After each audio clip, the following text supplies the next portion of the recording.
Logic king দর্শন চ্যানেলে তোমাদের ওয়েলকাম। আজ তোমাদের সামনে নতুন একটি পাঠ নিয়ে এলাম, যেটা নিয়ে তোমরা খুব অপেক্ষায় ছিলে। সেই অপেক্ষার অবসান করে দিলাম। দর্শন ক্লাস 12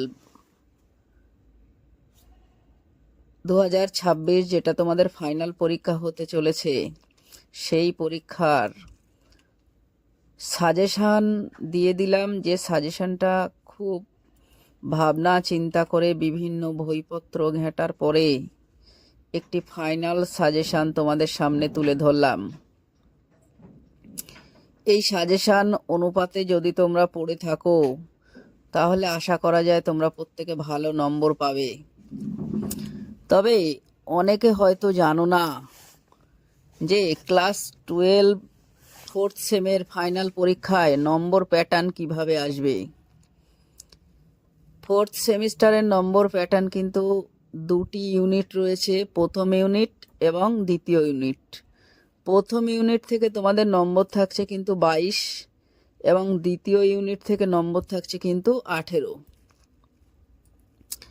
প্রথম ইউনিটে তোমাদের যে 5টি 2 নম্বরের কোশ্চেন আসছে, যে কোশ্চেনগুলো কিন্তু তোমাদের এখান থেকে লজিক থেকে অধিকাংশ কোশ্চেন থাকবে, এছাড়া যে একটি দুটি বাক্যে উত্তর, এই ধরনের প্রশ্ন কিন্তু থাকবে। এছাড়া এখানে যেমন তোমাদের সত্য সারণী শিখেছ, হ্যাঁ, বুলীয় ব্যাখ্যা ভেনচিত্র যেগুলো শিখেছ, এখান থেকে কিন্তু 2 নম্বরের প্রশ্ন তোমাদের থাকবে, যেগুলো সাজেশানে আমি দিইনি। শর্ট কোশ্চেন বলতে একটি দুটি বাক্যে যে উত্তরগুলো, এবং লজিক যে সত্য সারণী এবং বুলীয় ব্যাখ্যা ভেনচিত্র, এগুলো কিন্তু শিখে রাখতে হবে এই 2 নম্বরের প্রশ্নের উত্তর করতে গেলে।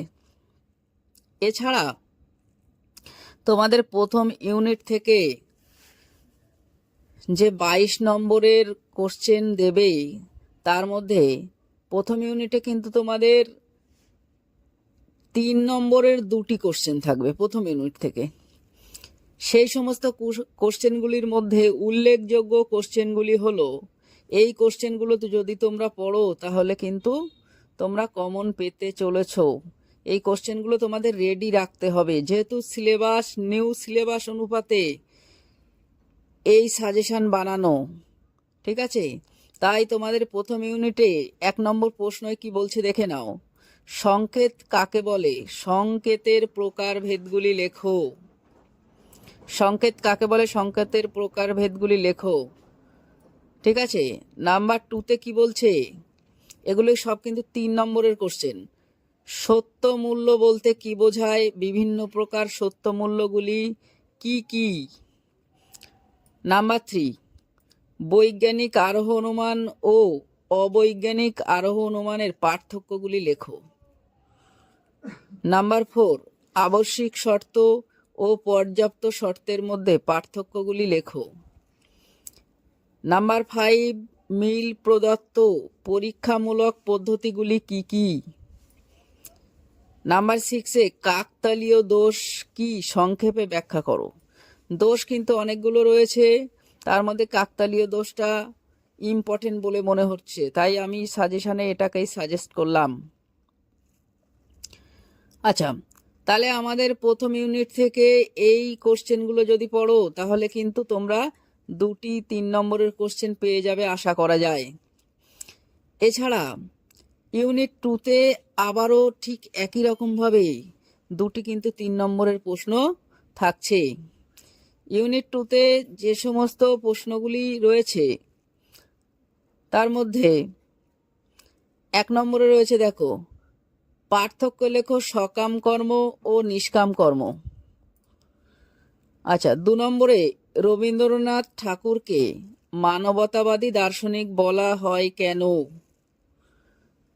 নাম্বার 3-তে কর্মযোগ শব্দটির ব্যুৎপত্তিগত অর্থ আলোচনা করো। অথবা তোমাদের এই প্রশ্নটা এইভাবে আসতে পারে, কর্ম ও যোগ শব্দটির ব্যুৎপত্তিগত অর্থ কি, ব্যাখ্যা করো। নাম্বার 4, কর্মের জন্যই কর্ম করো, এর অর্থ ব্যাখ্যা করো বা ব্যুৎপত্তিগত অর্থ ব্যাখ্যা করো, একই জিনিস। নাম্বার 5, অহিংসা সর্বশ্রেষ্ঠ অস্ত্র ব্যাখ্যা করো। নাম্বার ইউনিট 2-তে যদি তোমরা এই কোশ্চেনগুলো তোমাদের মোটামুটি রেডি থাকে, আশা করা যায় তোমরা কোশ্চেন কমন পাবে। তবে অবশ্যই মনে রাখবে, রবীন্দ্রনাথ ঠাকুর সম্পর্কে যখন পড়বে তখন রবীন্দ্রনাথ দিয়ে বিভিন্ন ধরনের কোশ্চেন ঘুরিয়ে ফিরিয়ে আসতে পারে। রবীন্দ্রনাথ ঠাকুরের মানবতাবাদ যদি তোমাদের পড়া থাকে তাহলে কিন্তু তোমরা লিখতে পারবে। আর হচ্ছে স্বামী বিবেকানন্দের কর্মযোগ সম্পর্কে যদি তোমরা পড়ে থাকো তাহলে কর্মযোগ দিয়ে ঘুরিয়ে ফিরিয়ে বিভিন্ন কোশ্চেন হতে পারে।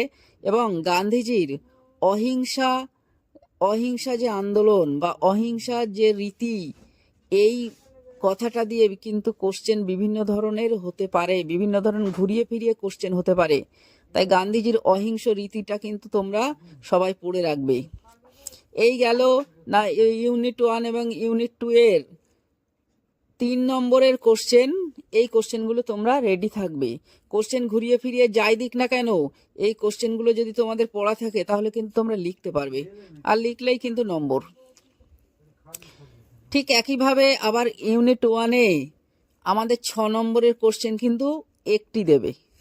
সেই 6 নম্বর কোশ্চেন দেখা যাচ্ছে তোমাদের এখানে এমনও দিতে পারে যে সত্য সারণী 2টি দিতে পারে, 3 দুগুণে 6 ভেঙে দিতে পারে। অথবা ইউনিট 1-এ তোমাদের 6 নম্বরের কোশ্চেন, প্রথম কোশ্চেন এটা দিতে পারে, আরোহ অনুমানের সংজ্ঞা দাও এবং এর বৈশিষ্ট্যগুলি লেখো। ঠিক আছে, খুব একটা ভালো কোশ্চেন। আচ্ছা, তোমাদের আমি এখানে থেকে একটু তোমাদের একেবারে বিশেষ করে স্টার দিয়ে রাখতে পারো, মিলের সহপরিবর্তন পদ্ধতি আলোচনা করো। এখানে কিন্তু তোমাদের আসবে সংজ্ঞা। আচ্ছা, সংজ্ঞার সঙ্গে তোমাদের দেবে দৃষ্টান্ত, উদাহরণ, সুবিধা অসুবিধা। ঠিক এইভাবে ভেঙে দেবে। এখানে কিন্তু নম্বর আবার ভাগ থাকবে। ঠিক আছে, সংজ্ঞায় 2 নম্বর থাকবে, দৃষ্টান্ত 1 থাকবে, উদাহরণে 1 থাকবে। সুবিধা যদি তোমাদের একটা সুবিধা একটা অসুবিধা থাকে তাহলে 1 থাকবে। আবার যদি 2টি সুবিধা দেয় 2 নম্বর থাকবে। আবার যদি 2টি অসুবিধা দেয় তাহলে এখানেও 2 নম্বর থাকতে পারে। কিন্তু মনে রাখবে এই পদ্ধতিগুলোই কিন্তু তোমাদের ব্র্যাকেটে দেওয়া থাকবে, সংজ্ঞা, দৃষ্টান্ত, উদাহরণ, সুবিধা অসুবিধা, এইগুলো কিন্তু পড়তে হবে।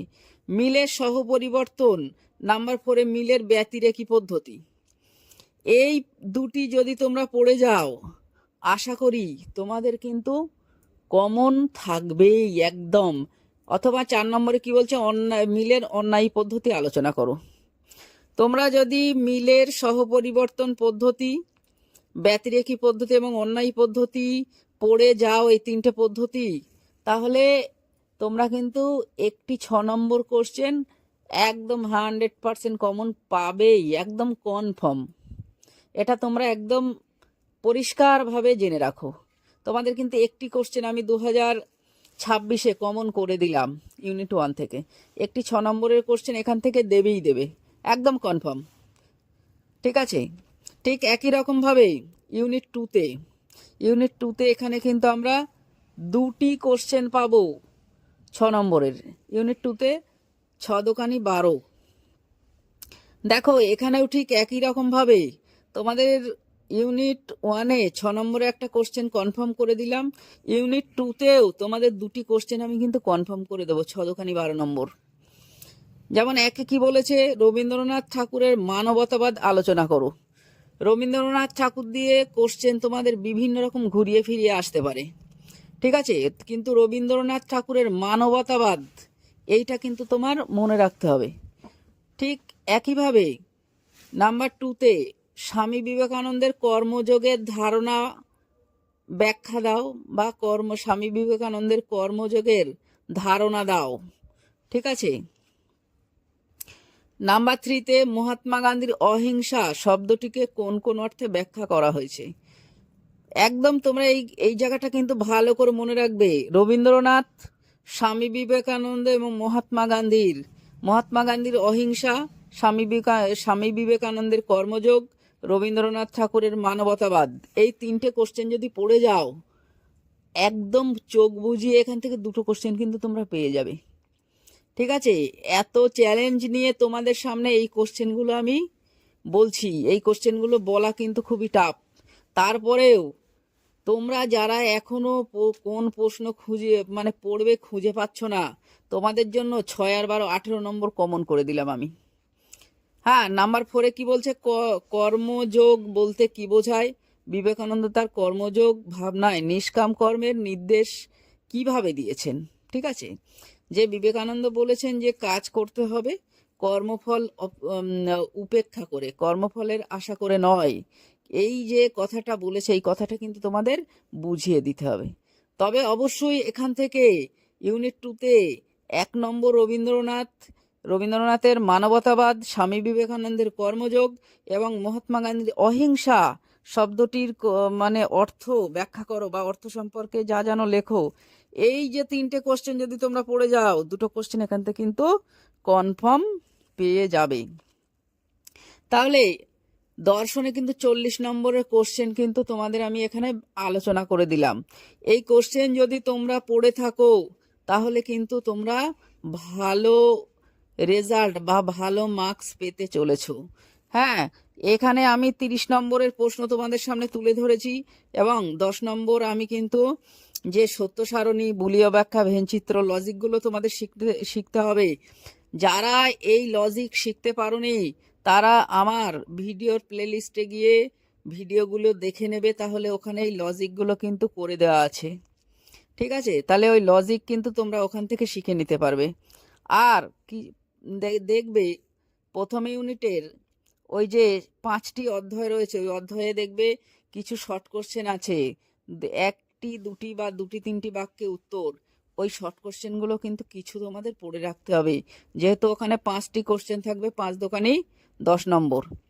তাই বলছি, যারা 2026-এ উচ্চ মাধ্যমিক ফাইনাল পরীক্ষা দেবে তারা এই সাজেশনটি লক্ষ্য করো, তাদের জন্য খুব ভালো কিছু অপেক্ষা করছে।